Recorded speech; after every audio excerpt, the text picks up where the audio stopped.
नमस्कार दोस्तों, नीली युग स्टडी चैनल में दोस्तों आपका हार्दिक स्वागत है। दोस्तों आज मैं आपके सामने एक वीडियो लेकर आया हूँ। दोस्तों इस वीडियो में सीबीएसई क्लास 10 समाज से विज्ञान यानी कि रिवीजन नोट्स दोस्तों पार्ट 6 है, जिनका नाम है विनिर्माण उद्योग। दोस्तों विनिर्माण उद्योग के जो दोस्तों सारे नोट हैं वो नोट्स में दोस्तों मैं आपको इस वीडियो में बताऊँगा। तो दोस्तों आप मेरे वीडियो को फर्स्ट से अंत तक जरूर देखना। शुरुआत करने जा रहे हैं सारांश से। विनिर्माण का महत्व क्या है वे देखते हैं। विनिर्माण उद्योग सामान्यतः विकास तथा आर्थिक विकास के रीत समझाते हैं। कृषि के आधुनिकीकरण में सहायक होते हैं। कृषि में रोजगार की निर्भरता कम करता है। गरीबी तथा बेरोजगारी उन्मूलन में सहायक होता है।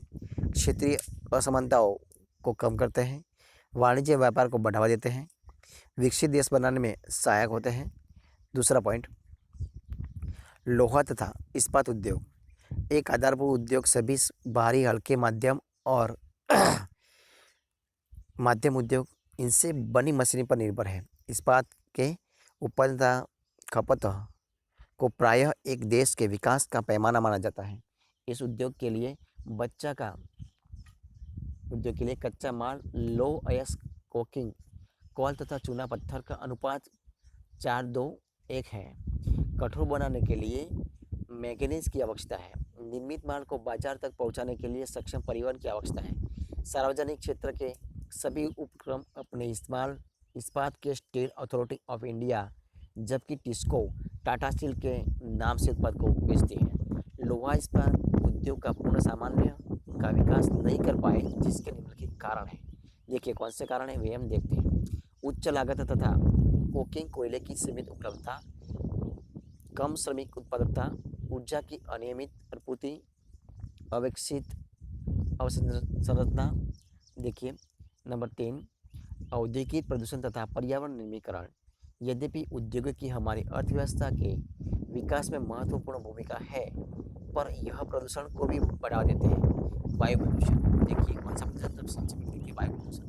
अधिक अनुपात में गैसों की उपस्थिति सल्फर डाइऑक्साइड तथा कार्बन मोनोऑक्साइड वायु प्रदूषण का कारण है। वायु में निलंबित कणनुमा पदार्थ, धूले, स्प्रे, कुहासा तथा धुआं।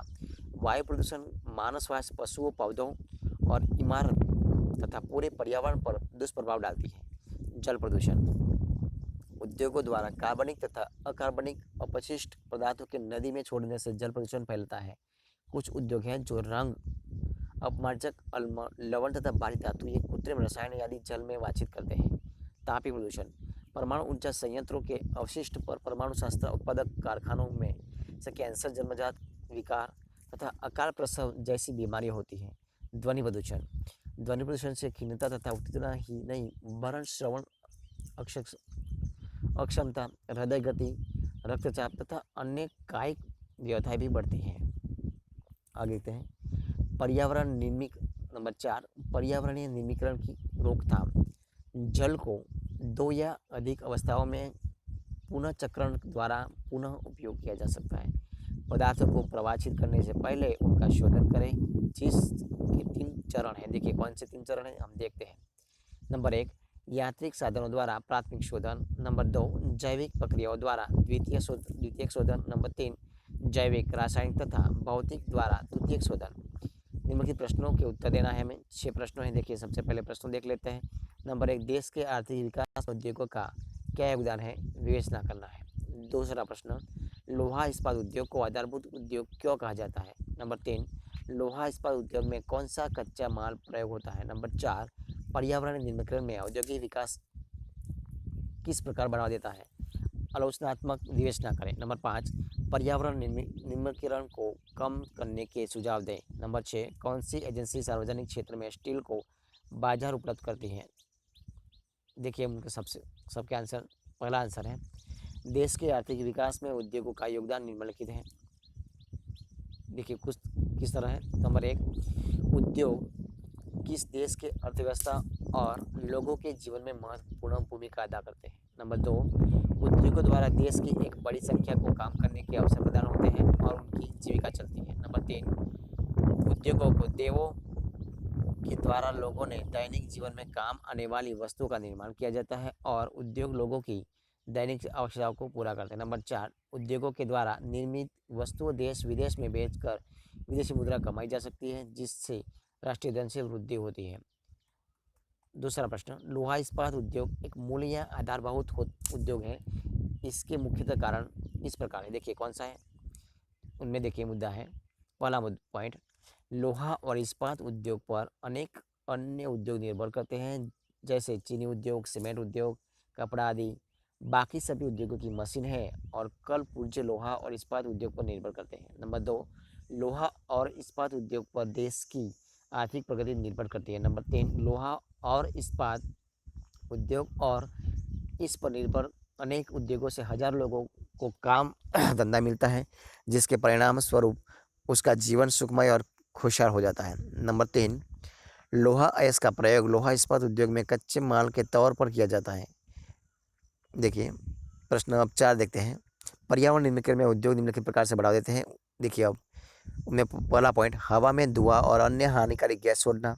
अपने लाभ को बढ़ाने के उद्देश्य से कारखाने दिन रात चलते रहते हैं और हवा में कुल फ्यूम धूल छोड़ते रहते हैं, जिससे वायु में प्रदूषण बढ़ता है और पर्यावरण का क्षरण होता है। दूसरा पॉइंट, पानी में एक बड़ी मात्रा में उद्योगों से निकलता विषाक्त धातु युक्त कूड़ा करकट कारखाने हवा को ही नहीं वरन जल को भी बुरी तरह से प्रदूषित कर देते हैं। वे दिन रात अनेक प्रकार के विषैले पदार्थ तथा धातु युक्त कूड़ा करकट पानी में मिलते रहते हैं। जब यह पानी में नहीं नदी में मिलता है तो वह न केवल मछलियों में पक्षियों के लिए ही हानिकारक सिद्ध होता है, वरन वह मनुष्य का द्वारा पीने के लिए योग्य भी नहीं रहता। पानी पीने का तो छोड़ो, उसमें नहाने वाला भी अनेक बीमारियों का शिकार हो जाता है। तीसरा पॉइंट, भूमि का क्षरण। कारखानों से निकलने वाली विषाक्त द्रव्य पदार्थ और धातु युक्त कूड़ा कचरा भूमि और मिट्टी को भी प्रदूषित किए बिना नहीं छोड़ते। जब ऐसा विषैला पानी किसी भी स्थान पर बहुत समय तक खड़ा रहता है तो वह करने लगता है और अपने साथ वह भूमि के क्षरण का भी एक बड़ा कारण सिद्ध होता है। चौथा पॉइंट, भूमि जल को भी प्रदूषित करना। जब कारखानों में विषैला जल एक स्थान पर खड़ा रहता है तो उसमें से कुछ भाग ही सरकार भूमि के अंदर चला जाता है। इस प्रकार धरातल के नीचे का जल्दी प्रदूषित हो जाता है और जब उससे को द्वारा बाहर निकाला जाता है तो वह सभी के स्वास्थ्य पर बुरा प्रभाव डालता है। पांचवा प्रश्न का आंसर, पर्यावरण नियमीकरण के रोकथाम के उपाय निम्नलिखित में हैं। उसका पहला पॉइंट, जल शक्ति का प्रयोग। हमें कोयले, लकड़ी यानी स्टील से पैदा की गई बिजली को हवा को प्रदूषित करती है के स्थान पर जल द्वारा पैदा की गई बिजली का प्रयोग करना चाहिए। ऐसे में वातावरण में कम धुआं जाएगा, जिससे ही वह काफ़ी शुद्ध रहेगा। दूसरा, तापीय बिजली पैदा करने में अच्छी प्रकार के कोयले को प्रयोग कीजिए। बहुत से वैज्ञानिकों का ऐसा सुझाव है कि यदि कोयले से तापीय बिजली पैदा ही करनी है तो उत्तम श्रेणी के कोयले का प्रयोग करना चाहिए, जो काम दूंगा छोड़े। ऐसे वातावरण कम प्रदूषित होगा। नंबर 3, प्रदूषित जल को नदियों में छोड़ने से पहले जल को उपचारित करना चाहिए। यदि फैक्ट्रियों के जल को नदियों में फेंकना ही हो तो पहले यदि उपचारित कर लिया जाए तो प्रदूषण को नियंत्रित किया जा सकता है।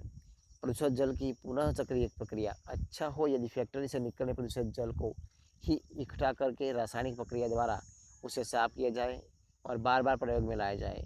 ऐसे में नदियों और आसपास की भूमि का प्रदूषण काफ़ी हद तक रुक जाएगा। नंबर 5, ध्वनि प्रदूषण। ध्वनि प्रदूषण भी काफ़ी हानिकारक सिद्ध होता है। इससे उतना ही नहीं वरुण निर्भर श्रवण अदक्षता, अक्षमता आदि व्यथाएं भी बढ़ती है। ध्वनि प्रदूषण को कम करने के लिए जनरेटरों पर साइलेंसर लगाया जा सकता है। ऐसी मशीनों का भी प्रयोग किया जा सकता है जो कम ध्वनि करे। इसके साथ साथ कानों पर शोर नियंत्रण उपकरण भी पहने जा सकते हैं। सेल नामक एजेंसी सार्वजनिक क्षेत्र में स्टील को बाजार में उपलब्ध कराती है। दोस्तों ये थे हमारे आज के सारे क्वेश्चन। दोस्तों अगर आपको मेरा इस वीडियो अच्छा लगा हो दोस्तों हमारे वीडियो को लाइक कीजिए, कमेंट कीजिए, आपके दोस्तों में शेयर कीजिए और दोस्तों अब तक आपने हमारे चैनल को सब्सक्राइब नहीं किया तो उनको सब्सक्राइब करना मत भूलें। दोस्तों हमारी वीडियो फर्स्ट से अंत तक देखने के लिए आपका बहुत बहुत धन्यवाद।